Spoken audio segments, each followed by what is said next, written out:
Tonight, I'm announcing that my time in politics is coming to an end. A big breaking story just in. Dwight Ball is stepping down as Premier. It's our top story tonight. After controversial scandals at the House of Assembly, Dwight Ball has decided to step down as Premier of Newfoundland and Labrador. That announcement just released from the Premier's office, along with this 7-minute long video statement. To my fellow Newfoundlanders and Labradorians, I want to say thank you for the opportunity you have given me to serve you. Whether in opposition or in government as your Premier, I have always understood that every MHA serves at your pleasure. I've always worked on your best interests. Tonight, I'm announcing that my time in politics is coming to an end. This afternoon, I asked the President of the Liberal Party to convene a leadership process at the earliest opportunity to ensure that a full and fair race to succeed me is undertaken. As Liberal leader, I want to see a process that will draw the best and the brightest of this province into political life. And I am confident that candidates of extraordinary skill and integrity will step forward and answer the call for renewal. After more than a decade of demanding political life, including 8 years as Liberal leader, and now in my 5th year as Premier, I now know that my role is an agent of renewal. The time has come to challenge individuals of conviction and commitment to step forward. It's time for me to spend more time with my family and friends in Deer Lake and to live a more private life. After 3 successful election campaigns that captured both a majority and minority government, I cannot ask my friends and family to follow me into another campaign. As MHA, I will continue to represent my district of Humber-Gross-Morne into the next election. Now, given the minority nature of our government and therefore the uncertainty of when the next campaign will come, now is the time for me to make way for new leadership in my party and in my province. But before I do, I will continue to work every day as your Premier until a new leader is chosen.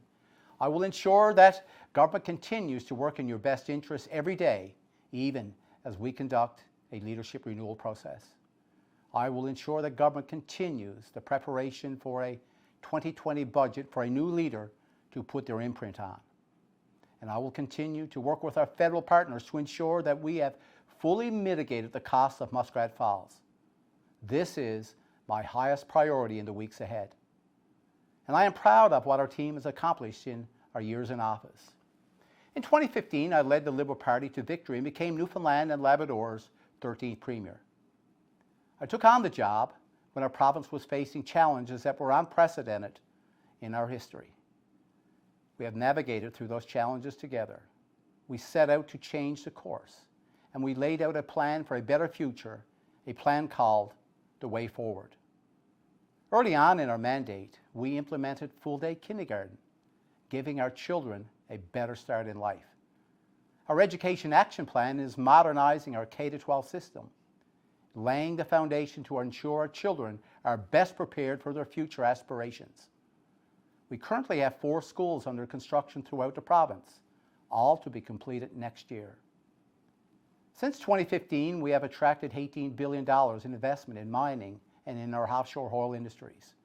We have developed and we are supporting thriving IT and knowledge-based industries. We are rejuvenating our fishery, our forestry, and our agricultural sectors. Now, collectively, these plans create thousands of jobs for Newfoundlanders and Labradorians. And for the first time in our history, we introduced a 5-year roads plan. We committed to completing the paving of the Trans-Labrador Highway. And I'm happy to say that tenders have already been called to complete this milestone for transportation in the Big Land. We have modernized the delivery of long-term care with new facilities in Corner Brook, Grand Falls, Windsor, Gander, and in Botwood. The long-awaited new acute care hospital in Corner Brook is under construction. Now, since joining politics, there's been one priority area that's been very close to me, an area that was in need of significant improvement. It's mental health and addiction services for Newfoundlanders and Labradorians. Now, not only have we worked together with community to shine a spotlight on mental health, but we are reducing wait lists for mental health services by 68%. And we are in the final stages to replace the Waterford Hospital. Mental health advocates around the country are watching this great progress. Our achievements have been far-reaching. Recognizing there are important issues facing seniors in our province in 2017, we appointed the province's first seniors advocate. And we are the only province in the country that established a standalone department for the status of women. And we continue to work with our community partners to improve the safety and the prevention of violence against women and girls. And we were the first government of Newfoundland and Labrador to hold annual Indigenous roundtables. And we have worked tirelessly towards improving children and care with Indigenous communities. Since 2015, there have been significant achievements delivered to this province, thanks to our relationship with the federal government. We jointly delivered a $2.5 billion Atlantic Accord agreement. And just last week, we announced our plan to mitigate the impact of Muskrat Falls on your electricity rates. Without that, your rates would have been 23 cents next year. With our mitigation plan, it will be 13.5 cents. I want to thank the federal government for their support of rate mitigation. Our plan will work. Needless to say, I could not have done this alone.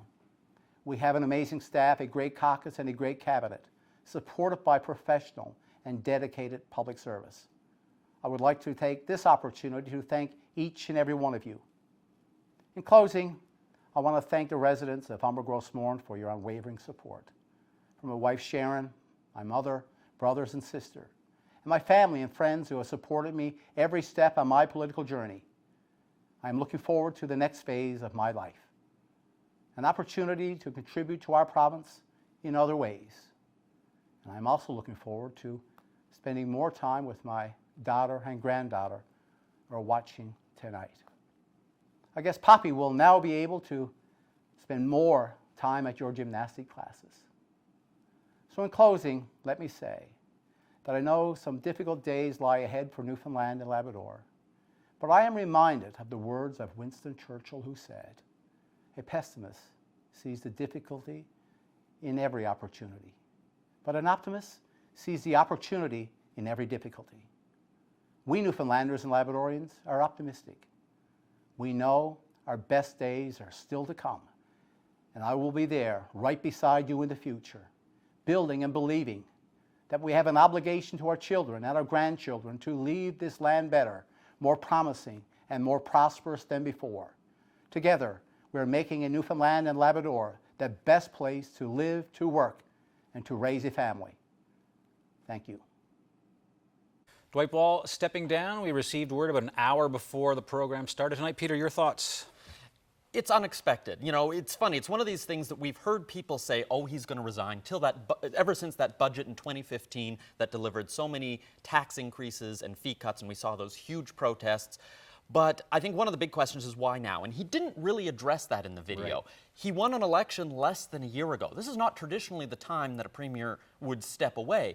But we saw all fall the controversy in the House of Assembly around the Carla Foote appointment to the rooms. He's now brought her back to government. That didn't really end the controversy. No. He's not doing interviews tonight, but that'll be one of the questions tomorrow, is what role did that play? And on the Carla Foote issue, I'm told by people who I think know that some members of cabinet, they found out on Twitter. They weren't informed this was happening with Carla Foote. Then you had Gordon McIntosh, oil and gas guy. And the fact that... getting a big housing allowance, living in Scotland. And the fact that we're hearing from caucus members, the fact that caucus members are expressing their displeasure to us is a sign that clearly it's gotten bad. Right. Normally, they try and kind of keep that in-house, but if the fact that they're quietly talking to you and me and saying, yeah, I have concerns with how he's running things. Yeah, it's certainly become a very leaky place now. I know that we were both at that announcement, the rate mitigation announcement, which was, I think a lot of people were thinking, okay, if Dwight Ball can deliver on rate mitigation, that's where the announcement was made, then maybe he'll be able to save his political future. But what was telling there, and I think you and I noticed this, as you go to the front, the cabinet ministers who were not there. There were several of them, and we have learned, CBC News has learned, that those cabinet ministers wanted to meet with Premier Ball about his leadership, and at what cost? He would not meet with them. So something has happened behind the scenes in the last week or so to have this event unfold the way it is. But also, we're in a minority situation, now a leadership race. It seems very, very dicey. And remember that by law, once that new leader's in place, there's going to have to be an election within a year anyway. So we're going to have an election before the 4-year normal mandate would be up. Yep. Interestingly, on a leadership race, because now everyone's going to start speculating who's going to run, who might want it. But we got a clue from Ball there that he's going to want this leadership race to happen pretty quickly. He said he wants that new leader to put their stamp on the provincial budget. Right. That budget normally comes out in April. So to have enough time to be able to come in, have the stamp on it, you know, this is not going to be a long, drawn-out process. It sounds like he wants someone to come in very quickly, get things going, new budget, and then run with it. All right. Peter Cowan, appreciate that. So much to talk about. With Premier Dwight Ball announcing he's stepping down, we will hear from the leaders. Alison Coffin is here in the studio with us. And we will also hear from Chess Crosby, who is on the Burin Peninsula. Stay tuned. That's coming up a bit later on Here and Now on this breaking political news story. Dwight Ball stepping down as Premier of the province.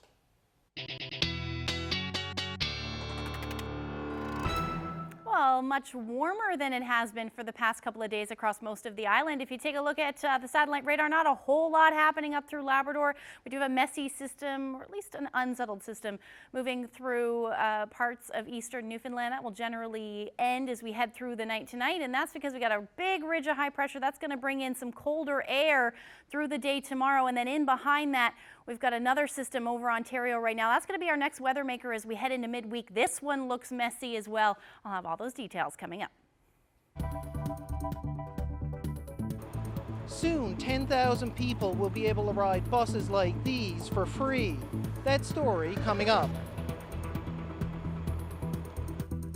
To other news now, another Newfoundland couple has come forward with a story of babies that were switched at birth. Late last year, Here Now reported on 2 men who learned recently that they'd been sent home with the wrong families. It was back in 1962. Now, another couple says they were also sent home with the wrong babies that same year. Mark Quinn reports. So me and Mum were there talking and looking at the baby, and I said, Mum, you don't look like my baby. The first thing she said was, how come you didn't know your own baby? It's very good. Oh, I was frightened to death. I was thinking, well, what if he didn't have his band on his arm? And it scared me. Muriel Stringer sensed something was wrong when she was halfway home from the Come By Chance Hospital in 1962. My baby had dark hair, a lot of dark hair, and a nose like me, and a little pointed nose. The nose didn't look right to me. And when they arrived at their home in Hodges Cove, her mother confirmed her suspicions. When she took the sweater off, she said, oh my, it's not your baby. It's little boy Adams. The baby was wearing an armband that had the words Baby Boy Adams written on it. That's right. Stringer's husband, Cecil, called the hospital right away and spoke with a nurse. She told me on the phone that Stringer was there, baby boy Stringer was there in the hospital. Yeah. Cecil rushed back to Come By Chance to pick up their boy, Kent Stringer. Oh my. Yeah, I was happy. Yeah, he was a sweet boy, he still is.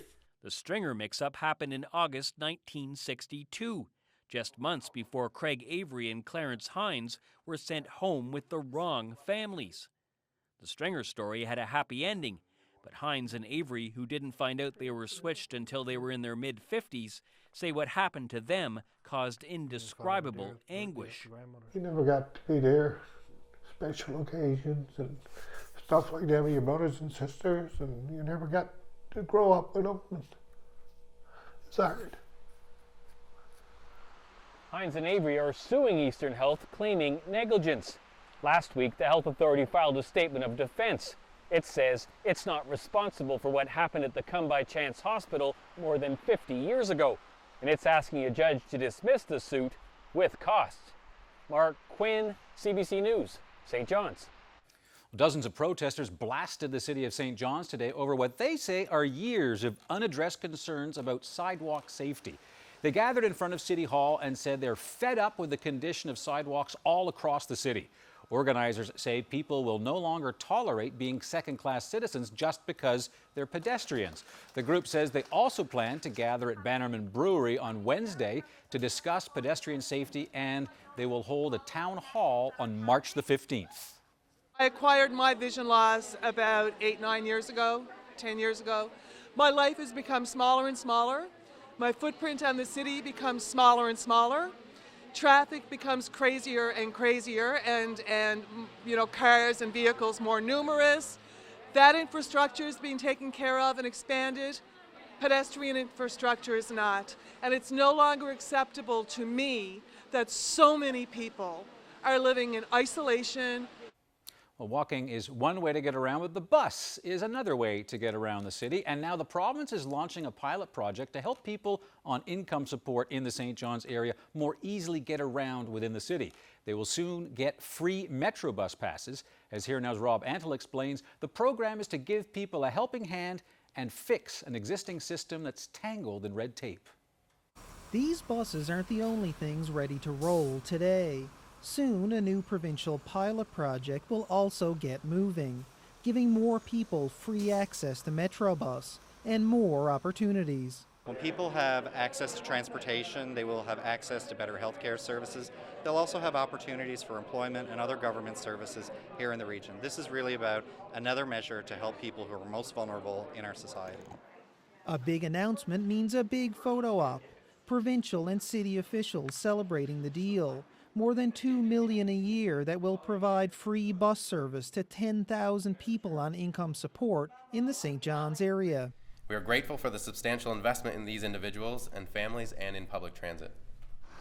As CBC News reported last year, the existing system has been tangled in red tape. People on income support could only get a free bus pass if they had 8 or more doctor's appointments a month. Doctors ended up doing paperwork instead of medical work. During this pilot, there will be no requirement to verify medical appointments to receive a bus pass, which will reduce the strain on the medical system. It could also reduce the strain on people as they look to get off income support and into a job. The free bus passes will remain valid for a year. Then you maintain that bus pass for a period of time so you can get on your feet, get established in the workforce, for example. The pilot project begins in April and is set to run for 2 years. It follows through on a Liberal election promise from last spring. Rob Antle, CBC News, St. John's. Well, a building is up and residents will be soon moving in. Corner Brook's new long-term care centre is nearly ready to welcome patients. The final touches were still being made to the exterior last week. Equipment and furnishings will now be moved into the Corner Brook Centre. Its first residents are scheduled to arrive in the spring. The building will house 120 long-term care beds as well as 15 palliative and 10 rehabilitative care beds. The building cost around $120 million. It was built using the P3s model, a partnership between public and private interests. At the time, the Premier said about $14 million was saved using this method. Not often we can get buildings like this completed on time, on schedule, and we'll be the home of seniors who've been waiting for this care for a long time, and it will be staffed by public sector workers. Our government is responding to the true needs of healthcare of the people of our province, and we're prepared to use innovative ways to deliver on some very expensive requirements, but they're needs. They're not wants, they're needs, and we are delivering. A man accused of killing his brother took the stand in his own defense today in St. John's. Philip Butler admitted to killing George Butler, but as Here and Now's Ryan Cook reports, he says it was in self-defense. This is really the moment we've been waiting for throughout this trial. Only one person knows what really happened the night George Butler was killed, and he's the one sitting quietly in the prisoner's box for the last 2 weeks. Defense lawyers Karen Rayner and Tim O'Brien made the decision today to put Philip Butler on the stand. Butler says he and George indulged in drugs and alcohol on May 20th, 2018. Butler says he fell asleep on the couch and woke up to find George rummaging through his room. He was searching dresser drawers for a piece of paper with their middle brother Jonathan's address on it. George and Jonathan hated each other. Butler tried to stop George, but he says a fight then ensued. It spilled into the living room, and when there was a break in the action, Butler says he went to the bathroom to try and put on a pair of pants and slippers and make a break for the door. But that's where he says George grabbed him by the hair, pulled him back up over the stairs and into the living room. And that's when Butler says George stuck him with a needle and began laughing. Butler says he put his brother in a chokehold and they both hit the floor and passed out. On cross-examination, prosecutor Scott Hurley asked why he would have passed out. Butler suggested maybe it was because of the fight, but said he really didn't know. The trial's winding down now, and we're not really sure what comes next if the defense has any more witnesses to call. At any day now, the charge could go to the jury, and then it's up to them to decide if they believe Philip Butler's version of events on the night that his brother died. Ryan Cook, CBC News, St. John's. A local group held a rally in St. John Saturday in support of the Wet'suwet'en in northern British Columbia. The activist group Solidarity with Labrador Land Protectors started in Bannerman Park before marching to a nearby community center, blocking several streets along the way. Besides support the Wet'suwet'en, they also demonstrated against the Muskrat Falls project. We're standing in solidarity with the land defenders at the Wet'suwet'en territory. They absolutely need this solidarity right now as they face this violence from the RCMP and violence from this colonial government. Really, this should be a moment to think about the Truth and Reconciliation Committee, their recommendations, and think about what non-Indigenous Canadians can be doing better. Well, in Torbay yesterday, a Pee Wee hockey team came one step closer to earning $100,000 for the charity of their choice. The Northeast Eagles' mood was on display, as you see there inside their dressing room. We introduced you to this team and their charitable mission late last month when they became top 10 finalists. Well, now they're in the top 3 for the Chevrolet Good Deeds Cup. They've already raised more than $21,000 for Rainbow Riders, which offers a horseback riding therapy program. A spot in the top 3 guarantees them an additional $5,000. Couldn't be more excited. We've worked really hard. Our community has rallied around us and has supported us every step of the way, and we thank you so much. We received 87,000 votes from you. You are now part of our team, the Northeast Eagles. Now, the winner of the Good Deeds Cup will be announced on February 29th on Hockey Night in Canada.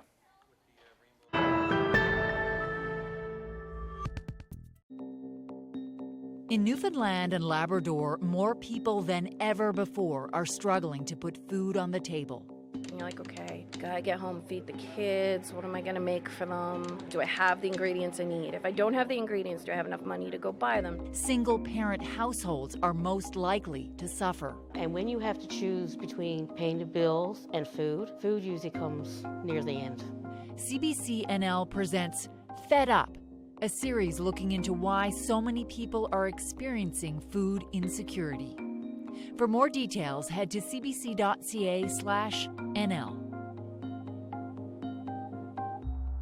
This weather update is brought to you by the NL 511 app. Know before you go. Check road conditions, highway cameras, and the provincial plow tracker with the NL 511 app.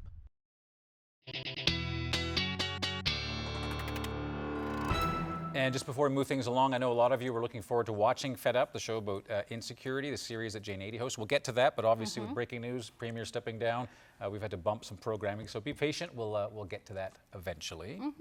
And before we get to the weather, you may have seen some rather sad bird news being shared online today. That grizzly old goose at Kativiti Lake has died. Seems to me he has a really mean look in his eye. He's been nipping at their legs and he just has no fear. After seeing him chase people, and he'll try and pick them, but you got to be quick to get away from him. Now, we had a lot of names: Gary, Michael, Bruce, and he certainly chased a lot of people. He definitely did for me one time. Yeah, Kativiti Lake has lost its biggest personality this weekend.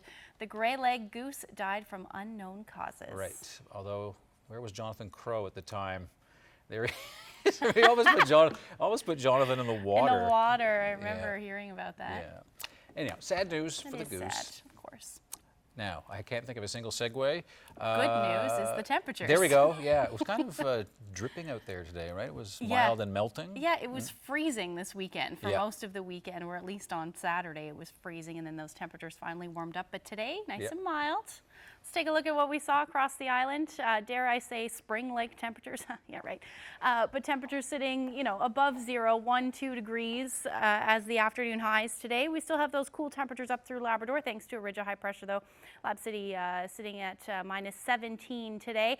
Taking a look at the current temperatures, they've dropped slightly for you, down to minus 20, and then hovering around the 0-degree marker, just a little bit below for the majority of the island. So, taking a look at what we have on the go right now, not a whole lot up through Labrador. We do have a little bit of disturbance that moved through, affecting most of eastern Newfoundland this afternoon. If we zoom in a little bit, you can see some onshore flurries starting to develop along the west coast, and then that mess for mainly the Avalon. So we're seeing some wet snow right now, or snow-rain mix. As those temperatures drop as we head through the overnight, we should actually see all of that change over to some flurries tonight. And maybe some periods of snow. More than likely not going to see a ton of snow, maybe a couple of centimeters by the time tomorrow morning rolls around. And then again along the west coast, you're going to hang on to that chance of flurries. It's pretty much going to make its way across the northeast portion of the island. Otherwise, that ridge of high pressure starts to move in, dominates up through Labrador, but that means those temperatures are significantly going to drop under clear skies. Lab City going down to minus 30. Extreme cold warning in effect for you with wind chills thanks to these brisk winds out of the west, 20 to 40 kilometers per hour. You're looking at a wind chill closer to minus 45 tonight. Otherwise, temperatures are dropping significantly along the west coast as well. You're looking at some pretty chilly wind chills overnight tonight. And eventually, we're going to see those temperatures drop through the day for the eastern portion of the island. That's because that cold air is going to sink further south. So afternoon tomorrow, actually kind of nice. You're going to see some flurries in the morning potentially, and then we should actually see some clearing through the day. With the exception up through Lab West, we'll start to see some flurries move in for you. But again, otherwise quiet. Just really looking at that cold air sinking further east. And then the next weather maker moves in. So this pushes us into overnight into early Wednesday morning. And that's when the next weather maker moves in. So here's your temperatures tomorrow in the minus single digits. So back to what it was feeling like on Saturday for the most part. Again, your temperatures, you saw overnight lows for the eastern portion of the Avalon, or eastern portion of the island, into the minus single digits, and then they're going to drop progressively through the day. And that's where we should be sitting. But again, hanging on to these brisk winds with wind chills tomorrow in the minus teens, minus 20s. And then up through Labrador, other than the exception of Lab West, sunshine and temperatures in the minus teens through the day. So next weather maker moves in on Wednesday. Already have a special weather statement in effect for the island. Wind warning, or at least a wreck house wind warning. And then those extreme cold warnings are for tonight. So what it's looking like right now is it should start as snow overnight into Wednesday morning, change over to rain for most of eastern Newfoundland towards central, certainly along the south coast, and then back into snow as that system moves. The other thing to note with this one will be some windy conditions as well. So it's still pretty early, and there's a lot of disagreement on just how much snow is going to fall. But right now, the most snow looks like it will be for the southwestern portion of the island. We could see an excess of 25 centimeters of snow before we see a changeover, or at least see some of a changeover towards the west. Overall, the rest, other than the exception of the northern peninsula, probably anywhere from about 5 to 10 centimeters before you see that changeover. But again, those winds, as I mentioned, upwards of about 100 kilometers per hour on the south coast. This is Wednesday morning, and they're going to stay strong through the day. You see picking up even further east, upwards of 100 and 120 kilometers per hour is certainly not out of the question. But a big push of warm air. So because we'll see those cooler, or rather warmer temperatures, that's why we're going to see that changeover. It will certainly feel like spring. So I wanted to share this weather photo. Speaking of spring, 5 robins spotted in Norris Arm. Want to thank Jerry Purchase for sending that photo in. And if you have any weather photos to share with us, send them to nlphotos@cbc.ca.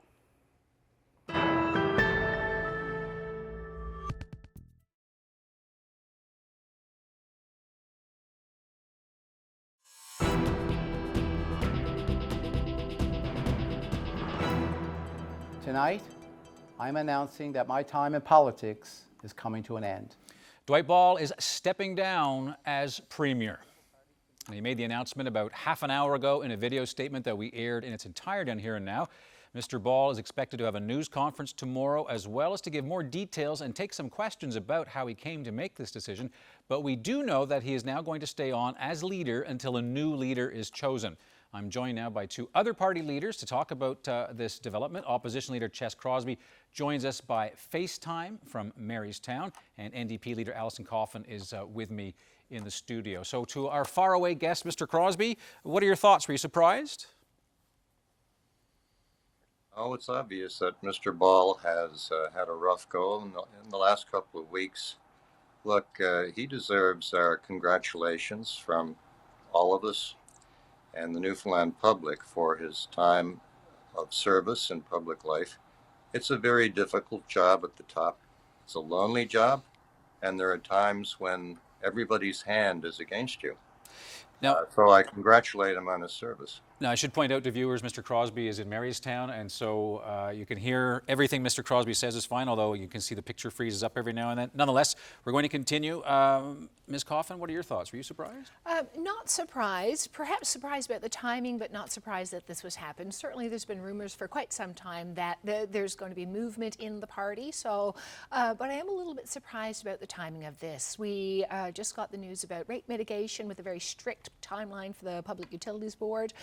We're going into a budget, and this is a very tumultuous time. Mm-hmm. So, yeah. But I guess the other important point, Mr. Crosby, I know that your leadership's going to be under review in just a couple of months, but this means Newfoundlanders and Labrador, we're heading to the polls sometime in the next 14 months, right? Possibly, yeah. Mr. Crosby?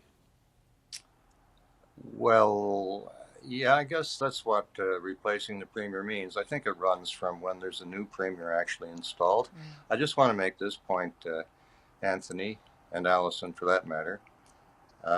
This is a bad time to have a lame duck Premier, to have somebody who doesn't have the full moral authority to actually govern. And so therefore, I'm hoping that the Liberal Party gets itself together to choose a successor to Mr. Ball and does it quickly. It's a bad time, particularly bad time for us to be without somebody at the top who has the full authority to actually govern and to make the difficult decisions that we need to have made. Well, I guess also, there are some Conservatives who'll be thinking, all right, well, Ball is leaving. Ches Crosby has given us the opportunity to consider his leadership. Does this increase the pressure on you to step down, Mr. Crosby? Well, I don't think so. Just because Now, you've got to remember that Mr. Ball may be departing or departed, but he's not yet gone. So that's why I made my last point about not prolonging the process of choosing a new leader. So I don't want Mr. Ball to be taken as starting a fashion here. I intend to stay on, and I have every reason to think that I have the confidence of my party for me to do that. Well, it's almost interesting for you, Ms. Coffin. Of the three leaders, your position seems to be the most stable of the three right now. Absolutely. Well, I haven't even been there for a year yet, but so far so good. I'm getting great feedback from my caucus, my party, my executive. But with three MHAs, and everyone kind of looked at you election night, said, wow, an extra one. People thought you might be wiped out. The pessimists were. Do you want to go into an election? Because it looks like, Mr. Crosby says, we will be going into an election now. Well, if we have a new Premier, we do have to go into an election within a year. Certainly, that gives me more lead time than my last election, for sure. That's true. So I don't mind that at all. If there is an election at this point, I certainly feel like I'm comfortable with where I am right now, and my party is comfortable. But right now, I see this much more as an opportunity to collaborate and to work with the other parties to do the work that we have been elected to do. So let me ask you this. We'll get back to Mr. Ball's resignation statement. What struck me for the 7.5 minutes, what was not mentioned, there was no mention of Carla Foote and what happened at the rooms. There was no mention of Gordon McIntosh and giving a housing allowance to an oil and gas guy who lives in Scotland. How do you think these factored into Mr. Ball's decision? Mr. Crosby? Oh, I'm sure they were factors. The people in his cabinet, in his caucus, and in his party executive were looking for him to, particularly with the announcement on muskrat rate mitigation, which is probably the most profound challenge we're facing as a province right now, is what to do about electrical power rates. Right. And his announcement last week fell dreadfully flat persuaded almost nobody. It was embarrassing. I think that's probably what tipped him over the edge as far as support in his caucus and in his party is concerned. I wonder, I know you were both there at the announcement. It certainly stood out to me that some heavyweight cabinet ministers, Mr. Parsons, Andrew Parsons got his own, but John Haggie was not there, Sherry Gavin-Walsh was not there, Stephen Crocker was not there, the Speaker wasn't there.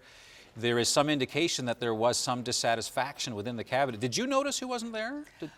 Certainly I did notice there were some absences, but there's always reasons for people not to be. There's always other things happening, so I tried not to read too much into it, but you know, normally these big retrospect. these big announcements, and they were trying to portray it as a big announcement, you usually see a cabinet solidarity. Did that stand out to you, Mr. Crosby?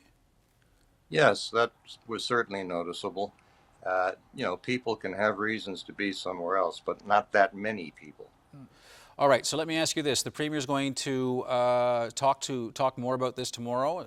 I'll wind down this interview. The House is going to reconvene in 2 weeks, right, the week after next. How does this change the next sitting of the House of Assembly? Certainly it's going to make it much more dynamic, I well imagine, but we are still going into pretty much the same situation where they're going to be down one MHA in Chris Mitchell-Moore. He's still serving penalty box. He's in the penalty box, and we know that Minister Parsons has stepped away. He has some things happening, so he's stepped away. We have to have a budget too, don't we? So we have to have a budget as well. So there's an awful lot of things that are happening. In order to get a budget, we might have to have an interim supply. So we're going to see some substantial pieces of legislation being moved through the House. In a minority situation. In a minority situation. Mr. Crosby, you get the final word. What do you expect when we reconvene? Probably the most important action of the government during the next few months is going to be the introduction of their budget. And bond raiders and the people who lend us money and keep us able to pay our bills are going to be looking at the credibility of the budget, and in particular at whether the Liberals are on track and on course to make their balance target 2022-23.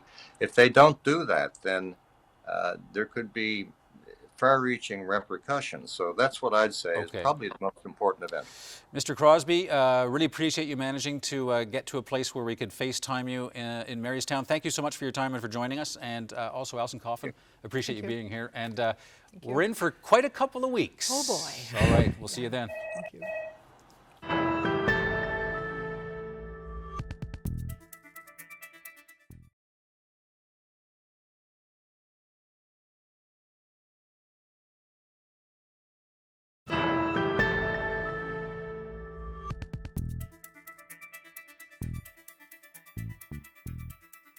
A big night today as far as what's happening in politics, and of course stay tuned to Here and Now tomorrow when we'll actually speak to, we hope to hear more from the Premier. So we'll stay with politics. As I mentioned, if you were tuned in just before the break, House of Assembly gets back in 2 weeks, and Ms. Coffin pointed out one person won't be there, and that's Cabinet Minister Christopher Mitchell-Moore. He's going to be out. He's been suspended from the House as an MHA without pay because of his role in the appointment of former Liberal staffer Carla Foote to an executive position at the Rooms. I asked him about that at a news conference he attended earlier today. Mr. Mitchell-Moore, when the House resumes, you have to sit out 2 weeks. What are you going to do for those 2 weeks? Well, I will be continuing to do the work that I've been elected to do as an MHA and as a minister. That's something that I was elected to do, and I continue, as I've been doing since last year. And that's really important to me, is to be continuing to implement good policy decisions and get the work done that people elected or appointed me to do, such as today's announcement, which is delivering on a campaign commitment. So will you be staying on the Northern Peninsula for those 2 weeks, or are you going to be in town? I will be abiding by the resolution that happened last year in the House of Assembly, and I have no further comment particularly on this matter. Can you explain why you voted against your own punishment?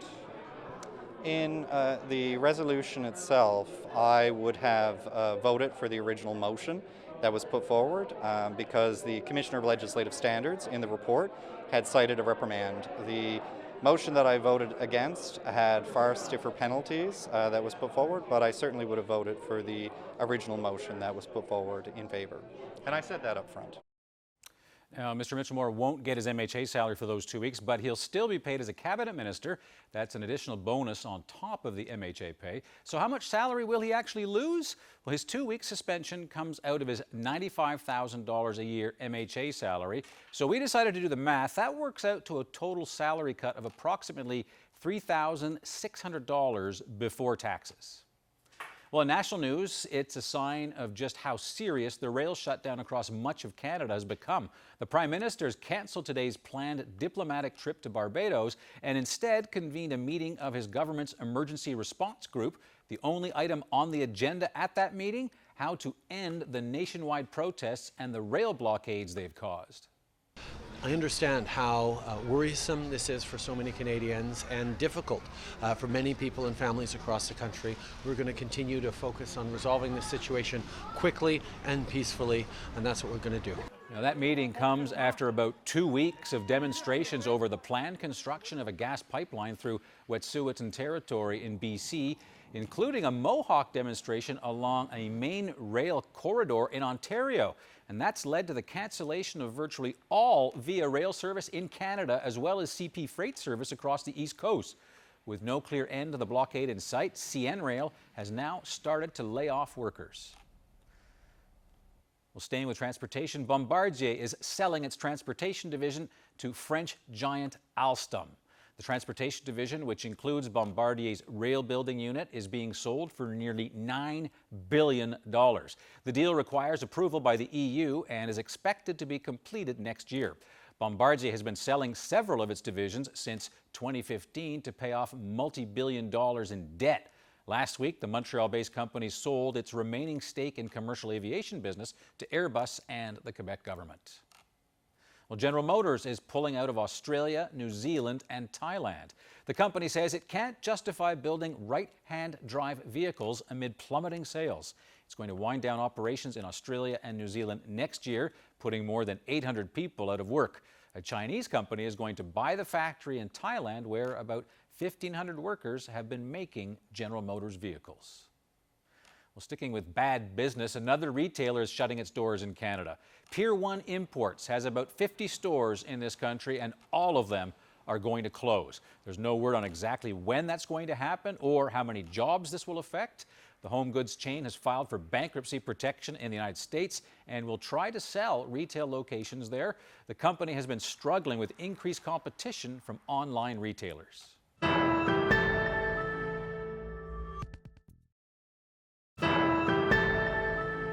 To shift to a national news story that's disturbing to watch. It's a jailhouse surveillance video, and it documents the 18 grueling hours that an Alberta man was locked up in an RCMP drunk tank. Here's the problem. Officers thought that the man was drunk when in reality he was having a stroke that left him half paralyzed in that very cell for hours. This information according to a lawsuit. Here's Rosa Marcatelli from our Go Public unit. In graphic detail, the video shows how Alan Rule went from being alert to struggling to stand, repeatedly falling down, then left lying on the concrete floor, one side of his body paralyzed by a stroke and virtually ignored by RCMP, says a lawsuit. You're alone, you're cold, you don't know why you're there. And, with people that are supposed to help you, you don't know why you're there. I actually thought I was going to die at one point. And the thing that scared me is that I was going to die alone. Rule was arrested by Airdrie RCMP for public intoxication in 2015 after a bar employee called police saying he was drunk and acting strangely, despite only being served water at the bar. But instead of sobering up, the video shows Rule's condition getting worse. 12 hours pass before anyone enters his cell to physically check on him. That officer pokes his head in for a few seconds. I don't blame the RCMP for picking him up. He probably did look like he was intoxicated. Now, if they had just been watching him when he was in there, they would have noticed that something wasn't right, something wasn't adding up. 17 hours after being locked up, another officer goes in, realizes Rule can't stand, and then calls paramedics. A neurologist report says Rule may have suffered an initial stroke before his arrest that could have been confused for intoxication, then a massive one while in custody, adding it's difficult to say what impact earlier medical attention would have had. RCMP dispute all the allegations and deny any responsibility for what happened to Rule, saying there were no obvious signs he was in medical distress. But this expert in policing, hired by Rule's lawyer, says the evidence strongly suggests officers ignored their own operating procedures. I think there's some major lapses here, beginning with how Mr. Rule was classified as a severely impaired person. Kept with that assumption for the next 18 hours, in spite of evidence that there's a person undergoing a medical crisis. The former offshore drilling consultant, who had no plans to retire before his stroke, is hoping the lawsuit will help him pay his bills, saying he and his wife of 36 years are struggling financially. Rosa Marcatelli, CBC News, Calgary.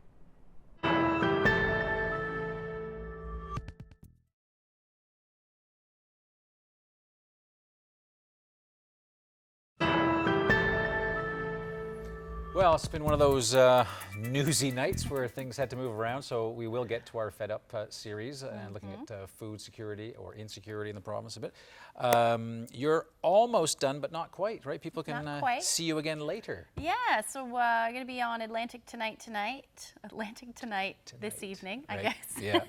And Carolyn's hosting, so it should be some fun. Yeah, excellent. We'll have some fun. So if you're all tired tomorrow, we'll know why. You know exactly But why. you won't be. Thank you so much for watching, and again, tomorrow, tune into Here and Now. We'll have all of the coverage. There'll be a lot of fallout from what Premier Dwight Ball has announced today. And as we mentioned in our coverage, we are definitely going to be going to an election within the next 16 months, assuming the leaders chosen for the Liberal Party within the next 6 months or so. So, minority governments, they can tumble, and what a political situation. Anyhow, that's tomorrow. This is only Monday. We'll see you then. Good night.